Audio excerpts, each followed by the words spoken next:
I'm Mark. This is my August review for those of you with Sun in Cancer and Cancer rising.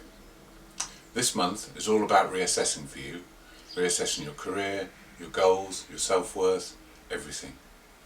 The month starts off with a couple of difficult aspects.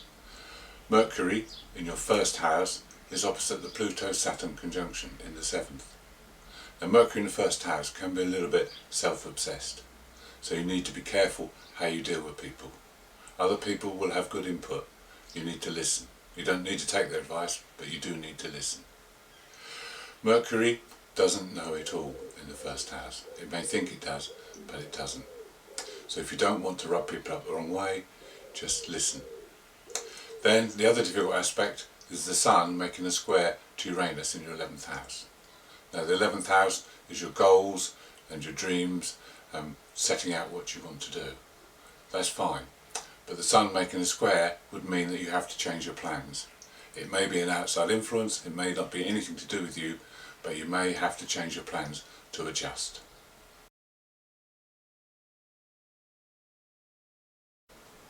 Mars is very prominent in your chart this month. It's in your 10th house career, it's the most elevated planet, and it's in its own sign of Aries. So it's very powerful. And this will make you quite career driven, quite focused on your future path. Now, this is all well and good, but you also have a square to Mars. Squares are quite challenging. Squares to Jupiter in the 7th house, so this will involve connection with other people. Now, Jupiter can be very helpful, so you need to take heed, and this would stand you in good stead. If you rub Jupiter up the wrong way, he'll throw something at you, probably a thunderbolt, because then again, he is the king of the gods. So take heed, use the advice you get, use it well. Also, Venus in your 12th house is connecting to the North Node. The North Node is your way forward, your spiritual way forward. So it's good to heed anything that comes up around this time. Take notice, keep your eyes and ears open. We'll talk more of the nodes later when we get connections with the Sun and Mars.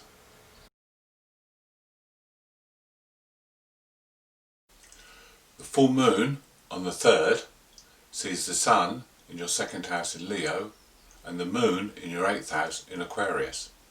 The moon is your ruler, so it's very powerful. You have options.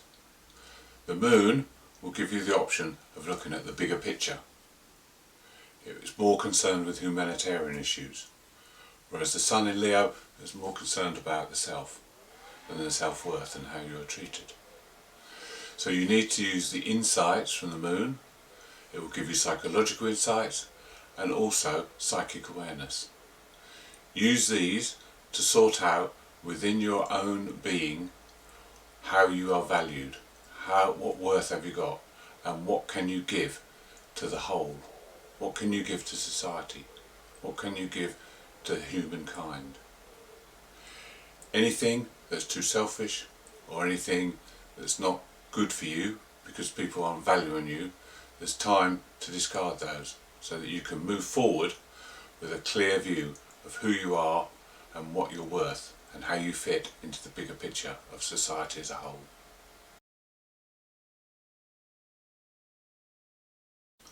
On the 5th, Mercury moves from the 1st house to the 2nd and will join the Sun. Meanwhile, Venus on the 7th moves from the 12th house to the 1st. Venus in the 1st house is more concerned about meeting your needs, and by doing so you may become a little bit more withdrawn. Mercury joins the Sun and on the 10th makes a trine aspect to Mars in the 10th house. Now this is when all the energy comes together. Mars is like the knight that serves the king. The Sun is the king. The two together makes powerful, powerful, powerful energy. You have to be aware though, because a couple of days later Mars forms a square with Pluto in the 7th. So you have to be careful, you have to temper the energy, focus it in the right direction. Untamed energy can be explosive. Mars-Pluto can be very explosive and confrontational, and accidents can happen if you don't concentrate.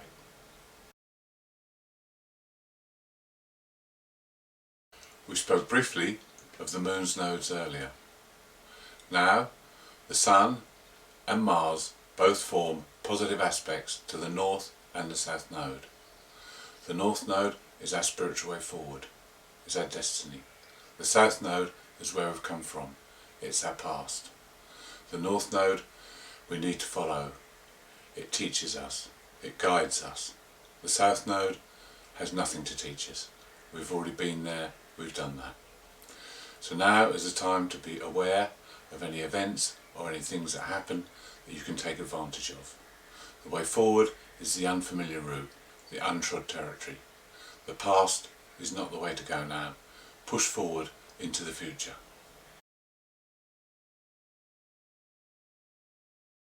The new moon in Leo on the 19th is a time to relax, have some fun. Think about what you're going to do next. Think about those new ventures you're going to do. It's a good time to initiate new things.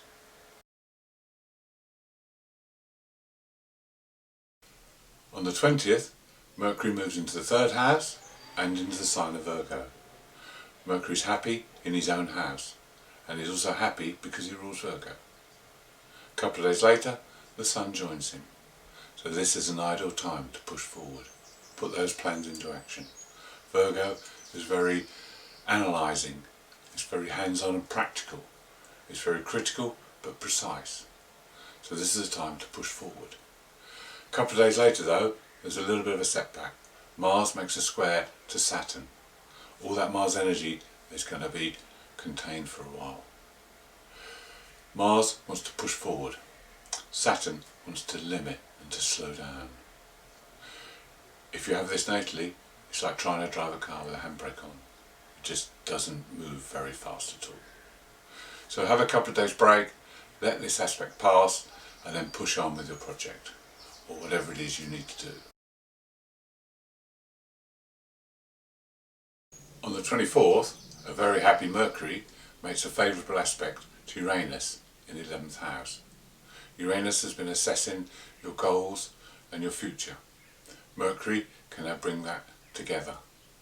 It also makes a favourable aspect a couple of days later to Jupiter in the 7th, so someone can help you and aid you to fulfil these goals. On the 29th, Venus makes a square aspect to Mars. Now this can be a difficult aspect, but it could work well for you. Venus is in your 1st house trying to fulfill your desires. Mars is in the 10th house with bags of energy ready to help her. Let them work together. 2 days later, Venus makes an opposition with Pluto.